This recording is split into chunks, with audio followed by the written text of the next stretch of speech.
बिस्मिल्लाहिर्रहमानिर्रहीम। अस्सलाम वालेकुम। मेट्रोपॉलिटन न्यूज़ के साथ मैं हूं सना हुसैन। चलते हैं खबरों की जानिब। Town chairman Safoora town Rashid Khaskheli और यूसी चेयरमैन बशीर खासकेली अवाम दुश्मन इकदाम करने में मसरूफ़ हैं। अब्दुल्ला राहू गोट को सीवरेज के गंदे पानी को गाड़ियों से गंदा किया जा रहा है, जिससे अवाम में मूजी मर्ज मुब्तला होने के खदशात जन्म ले रहे हैं, जिसमें मलेरिया और डेंगू वगैरह बीमारियाँ नुमाया हैं। कुछ रोज़ कबल अब्दुल्ला राहू गोट में MQM पाकिस्तान की जानिब से सफाई के इंतजाम किए, जिसमें एजाज भाई, अकरम भाई और रईस अब्बास कबूल ने हिस्सा लिया। रईस अब्बास कबूल ने कहा कि टाउन चेयरमैन राशिद खासकेली और यूसी चेयरमैन बशीर खासकेली के इस इक़दाम भरपूर मजम्मत करते हैं और इलाके में किसी वबा फैलने की सूरत में टाउन चेयरमैन और यूसी चेयरमैन के खिलाफ MQM पाकिस्तान कानूनी कार्रवाई करेगी।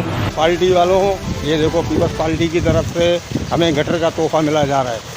अच्छा, गटर खुलवा तो नहीं रहे, हमारे मोहल्ले में आके जो गटर की गाड़ी पूरी खाली हो रही है, गाड़ी चेक कर लो आप, हमें गटर खोल के नहीं दे रहे, उल्टा हमारे मोहल्ले में गटर उतार रहे हैं। ये देख लो, ये दो बंदे हैं, ये माल पूरा उतर रही है हमारी गाड़ी। ये देखो, गटर खुला तो एक भी नहीं हमारे मोहल्ले में, जो मस्जिद गटर नहीं था वो ये लेकर आ गए हैं। ये दो बंदे खड़े हुए, ये गाड़ी है, गाड़ी का नंबर भी मैं आपको दिखा देता हूँ। ये उल्टा हमें गटर दे के जा रहे हैं। ये तीसरा बंदा अंदर बैठा हुआ है, ये वो माशाल्लाह गाड़ी का नंबर भी नहीं है भाई, मुबारक हो, गाड़ी का नंबर भी नहीं है।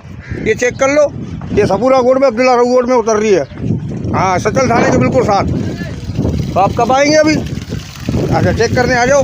ये गटर खुला नहीं है मोहल्ले का, ये उल्टा गटर उतार के दे रहे हैं हमें। मस्जिद बोले आपको एक्स्ट्रा एक गटर की गाड़ी दी है। मुबारक हो हमें यार, बड़ी खुशी हुई देख के ये।